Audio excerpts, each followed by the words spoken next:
Hello viewers, இன்னைக்கு நம்ம செய்ய போகிறது ஒரு தலப்பாக்கட்டி பிரியாணி, மட்டன் பிரியாணி. தலப்பாக்கட்டி ஸ்டைலில் தான் பண்ண போகிறோம், திண்டுக்கல் தலப்பாக்கட்டி. அதுக்கு தேவையானது பாருங்க. அரைக்கிறதுக்கு பட்டை கொஞ்சம், கல்பாசி, ஜாய்பத்திரி, ஒரு 10 ஏலக்காய், கொஞ்சம் கிராம்பு,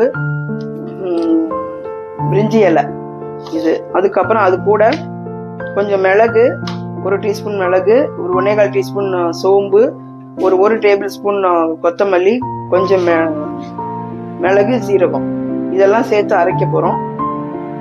அப்புறம் ஒரு 20-25 சின்ன வெங்காயம், ஒரு 4-5 பூண்டு, இஞ்சி, இதெல்லாம் சேர்த்து இது அரைக்க போகிறோம்.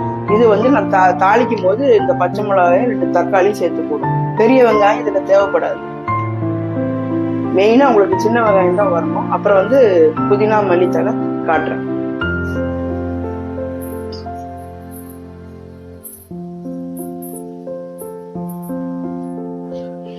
மட்டன் 1/2 கிலோ மட்டன் ஒரு 4 தண்ணி வச்சு கழுவி ரெடியா வச்சிருக்கேன். இப்ப இந்த மட்டனை நான் என்ன பண்றேன்னு பாருங்க. இப்போ கொஞ்சம் நெய் போட்டுட்டு இந்த மட்டன் பாருங்க, இந்த 1/2 கிலோ மட்டனை நான் கொஞ்சம் வதக்கி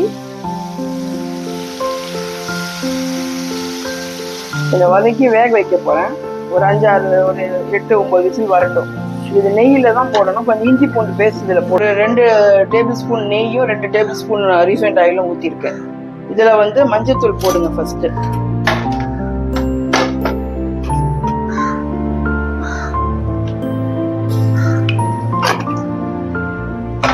மஞ்சத்தூள் போட்டுட்டு தக்காளி 2 சின்ன தக்காளி வெட்டி வச்சிருக்கேன். அது கூட கொஞ்சம் புதினாவும் மல்லித்தலையும் போடுறேன்.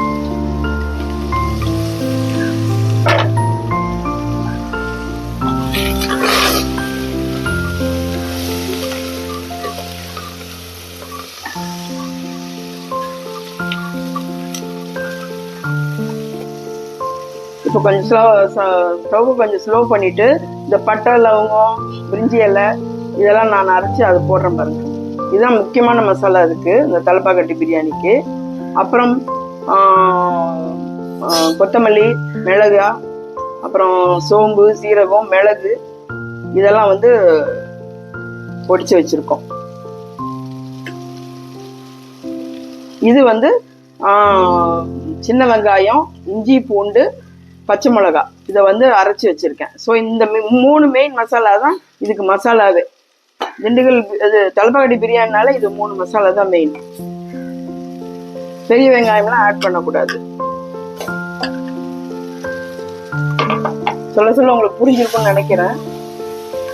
இது அப்படியே இந்த நெய்யே ரீஃபைண்ட் ஆயிலே நல்லா வதக்குங்க. நல்லா வதக்கி தனியா எண்ணெய் பிரிகிற வர வதக்குங்க. இப்போ கறி வேக வச்ச கறி அதுல போட்டு அந்த மசாலால இப்போ ஒரு 2 டேபிள் ஸ்பூன் தயிர் ஊத்துறேன். அவ்வளவுதான். கொஞ்சம் நல்லா பெரட்டிட்டு அதுக்கப்புறம் அது ஏற்கனவே வேக வச்ச தண்ணி வேற இருக்கு, அது கூட சேர்ந்து ஒரு கப்போ அளவுக்கு எதுல எடுக்கிறீங்களோ அதுல ஒரு 1.25 இல்ல ஒரு 2 தண்ணி எடுங்க. ஜீரக சம்பா கொஞ்சம் தண்ணி எடுக்கும். அது பாசுமதி மாதிரி கிடையாது, கொஞ்சம் தண்ணி எடுக்கும். அதனால 1.25 2 தண்ணி எடுங்க. அப்பதான் உங்களுக்கு இந்த அரிசி நல்லா வெந்து நல்லா வரும். இப்போ அது பாருங்க, மசாலா ரெடி ஆயிடுச்சு. நான் இப்போ 1.5 கப்பு தான் ஊத்திருக்கேன். இந்த மட்டன் வேக வச்ச தண்ணி இன்னும் கொஞ்சம் தண்ணி ஊத்துறேன். ஊத்திட்டு மூடி வச்சுட்டு தம்ல வச்சிடலாம். இறக்க போற டைம்ல கொஞ்சம் எலுமிச்சம்பழம் ஊத்தி இறக்கணும். அதை முடிச்சுட்டு உங்களுக்கு காட்டுறேன். இது பாருங்க, நல்லா கொதிக்குது. இந்த மசாலா எல்லாம் இதுல நல்லா உங்களுக்கு அந்த மசாலா ஸ்மெல் எல்லாம் போயிடும். இப்ப நான் ரைஸை போடுறேன். ஒரு கப்புக்கு 1.25 அளவுக்கு நான் தண்ணி எடுத்து போட்டிருக்கேன். நீங்க எதுல மெஷர் பண்றீங்களோ அதுக்கேற்ற மாதிரி அந்த கப்புக்கு 1.25 கப்பு ஊற்றுங்க.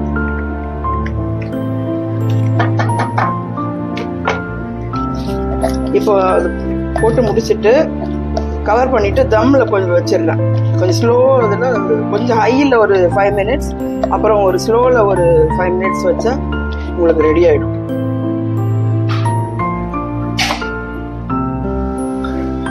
இப்போ பாருங்க நல்லா கொதிக்குது. கீழே வந்து ஒரு தோசைக்கல் வச்சிருக்கேன் தம்முக்கு. ஒரு ஸ்பூன் மிளகாத்தூள் கொஞ்சம் போடணும், அது முன்னாடியே போட்டிருக்கணும், கொஞ்சம் மறந்துட்டேன், போடுறேன்.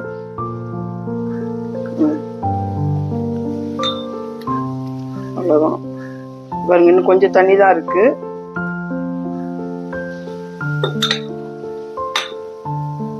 தம்ல தான் வைக்கிறேன் நான். இப்போ ஸ்டவ் அடக்கி வச்சிருக்கேன். ஒரு 10 நிமிஷத்துல இது ரெடி ஆயிடும்.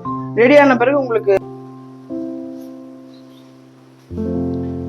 இப்போ பாருங்க, இப்போ தலப்பக்கட்டி மட்டன் பிரியாணி ரெடி ஆயிடுச்சு.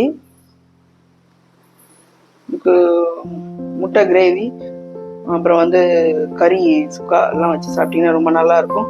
இந்த இளநீர் ட்ரிங்கோட சேர்த்து சாப்பிடுங்க. அந்த கிளைமேட்டுக்கு ரொம்ப நல்லா இருக்கும்.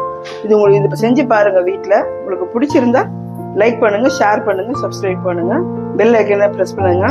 ஸோ நான் போடுறதெல்லாம் நோட்டிஃபிகேஷன்லாம் உங்களுக்கு வரும். Thank you viewers.